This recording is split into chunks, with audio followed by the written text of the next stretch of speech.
We saw people running left, right, things in their hands with no things in their hands, seeing fires being let off. We saw it all stemmed from the North London incident. But if you don't understand someone's ethnicity and their culture, it's all going to be a fighting battle. And I find that in schools, that's what's happening. What's not broken, we should not try to fix. Old school discipline and raisins has its place in society. Don't let technology take over. Welcome to Community Heroes Podcast. I'm Faith. I'm Micah. And today we're here with our guest. Could you tell us your name and a little bit about yourself? My name's Beverly. I grew up in the area of Brixton. I work with young people in education setting. So I work with secondary school kids for the age of 11 up to 19. I work in their reintegration room. Some schools call it the isolation room. I'll call it the reintegration room. What does community mean to you? It's an extension of your immediate family to me anyway. So it involves your immediate family, but it then involves the school you go to, the friends you move with, the venues you go to, social media, your extended family. So all of that to me is your community. And who would you say is your community hero and why? One of them is Trevor Swaby, and the other one is, his name's Sydney, but I call him Sid Cop. They're an inspiration to me because you can see the hard work and dedication they put into the community, but those people are never recognised if they're not at the forefront of TV, or if they're not at the forefront, if there's a crisis going on, let's get down there, the camera's going to be there, let's pick up ourselves. They're the ones that do it because they're passionate about it and they really want to put back into the community. So those are my community heroes. What type of youth work do you do? I used to do centre-based youth work and detached. Detached was going out into the community. You talk to the young people that were just hanging out in the streets, hanging out in the flats, nothing better to do, just riding up and down on their bikes. And so our intentions were to advise them what we provided in the youth centre and to kind of get them from hanging out on the streets and coming in to use the facilities in the youth centre. I went from that and then I was centre-based. So we did things like summer projects, Easter project, filming projects, so a variety of stuff. And why did you start working with young people? Because my passion originally was to be a social worker. I don't know where that came from, but it was to be a social worker. But then I thought it's a bit of long stroll, I'm not that university kind of person. I'm not saying I can't do it, but that wasn't my fun to go to. I'm more practical. So I started doing voluntary work, and I started off with NACROS. I went from NACROS to working with another guy called Lee Parker in Lambeth, where we did youth work with youth offenders. So we ran projects like Midnight Basketball. Alongside it, we did workshops. So it's about handing them the tools to how to behave in community and how to get jobs and stuff like that, as well as doing activity. So it's my passion for young people, really, why I got into youth work, wanting to help. Maybe because I came from a big family, like there's 14 of us. So we had a lot of young kids running around, nephews, nieces, cousins. So maybe that's what it was. Do you feel like you've made a difference to their lives, like to young people? Of course I made a difference, so I still wouldn't be doing it. No, the reason I know I made a difference, and this is the best part about it, you could be walking down the street and somebody call out your name and they always say, that's my teacher, or that was my youth worker, and you made a difference in my life. So that's when I always know. It may not happen the next day or in 2 months' time, but years down the line, when they see you walking down the street and they shout you out and say, you're the person that changed my life, that's when I know I made a difference. How do you feel about the reduction in youth service? Let's be honest. Does the government want youth work to work? Something that works, people don't want it to succeed. Now, they keep going full circle. They got rid of youth service, now they're bringing it back.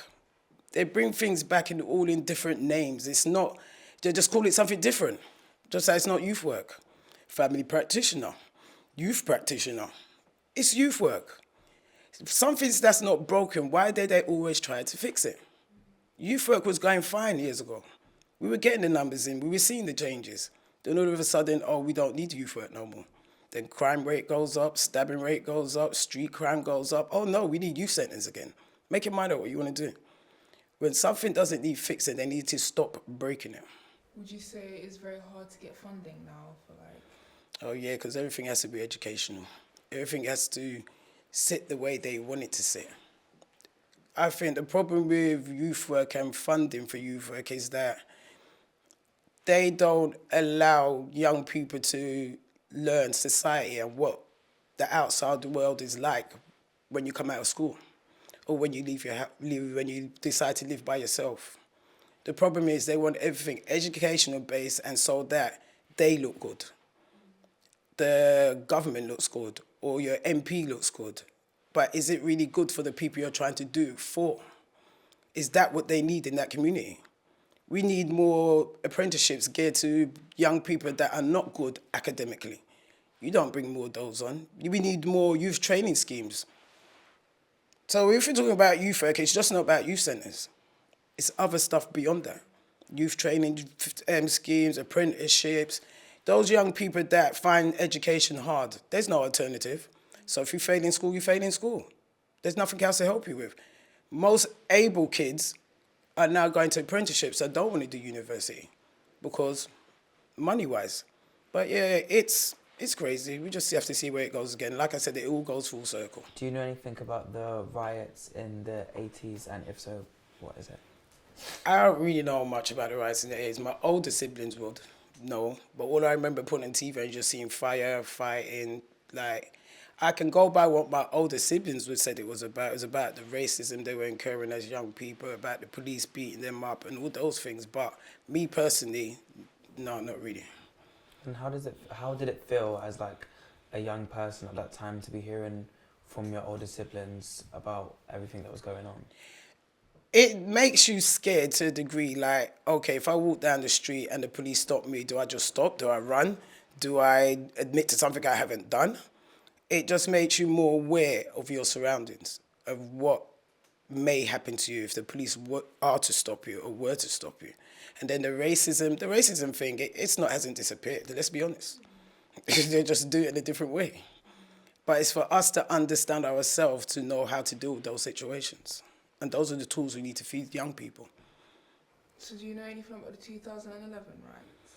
Yes, 2011 riots. We was working in the youth centre in Peckham. And then we saw everyone's getting closed down, riots are starting. We saw people running left, right, things in their hands with no things in their hands, seeing fires being let off. We saw it all stemmed from the North London incident. But yeah, we were working. We was actually on the ground force. We was actually doing youth work. And how did it feel being the person in that time whilst working with children? You know what it is? I don't know whether you're sort of... When you work with young people, you sort of expect the worst. Even though that may sound bad, but you sort of expect the worst. But it was something like, I don't know, around those times in Peckham as well, there's a lot of knife crime and gun crime happening. So that just topped it off, to be fair. And so I wasn't shocked and I wasn't surprised. When you get people angry, there's going to be an action.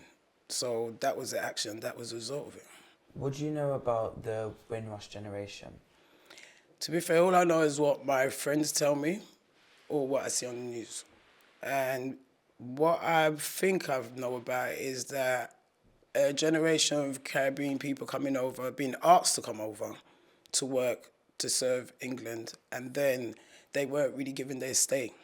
Then years later, you're saying to them, you need to go back home because you ain't got your stay. But you would have thought they would have got that automatically if they was invited somewhere to work and live and better the country.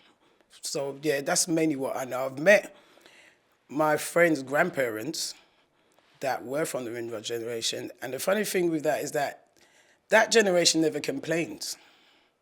They never moan about, oh, this is how life was. They feed you old stories, but they're not whining, they're not moaning. And I think it made them stronger. Where this generation, we're just enablers, we just want. We think we're entitled and we moan about the most silliest things. But when you reflect back on what that generation had to put up with when they came, racism levels that were straight in their face, pay, sexism, the colour of your skin all made a difference in how you were treated. We really don't have nothing to complain about. They were strong people, I'm telling you now, very strong generation. How do you think that ethnicity affects community? Isn't it an effect, or is it something that most people don't know how to deal with?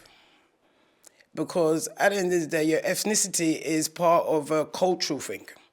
So you share your culture, you share your ethnicity with whoever you're surrounded around. But if you don't understand someone's ethnicity and their culture, it's always going to be a fighting battle.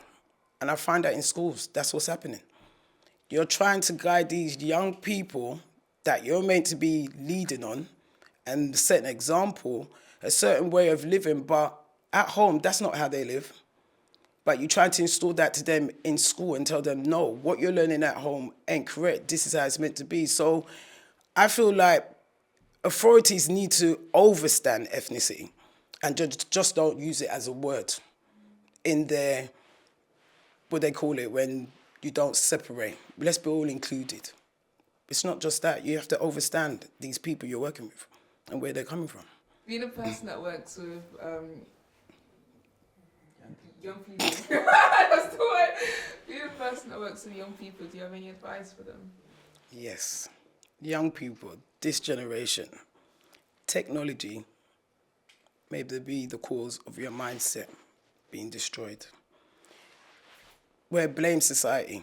We like to blame everybody apart from we need to take responsibility. I'm not saying certain circumstances you get into, there's not a reason for it, but we need to know how to handle our part in it and stop saying. And we need to stop being that entitled generation. You're not entitled to anything. The only thing you're entitled to is what you fight for and what you work for. We need to stop being the blame generation. We need to stop being the entitlement generation. And we need to stop being social media generation. Because social media will destroy our mindset. It's not all about who likes you, who don't like you. Comments they put up, you don't need to respond. But that's the problem. With this generation, we're the technology generation, and it's not a good thing. I'm not saying technology doesn't have its place in this world, but you see where you're coming from school, from primary school up to university status. There's a time where technology is good. But you see, if you're relying on technology from secondary school, you wonder who likes you and how many friends you got. That's not going to work. And that's the problem with this generation. We need to go back to old school. What's not broken, we should not try to fix. Old school discipline and raisins has its place in society. Don't let technology take over. Thank you. You're welcome. Thank you for watching. Thank you for tuning in to today's episode of Community Heroes podcast. We hope to see you on next week's episode. Please follow, like, subscribe, and leave a comment. Let us know what you're thinking. Bye.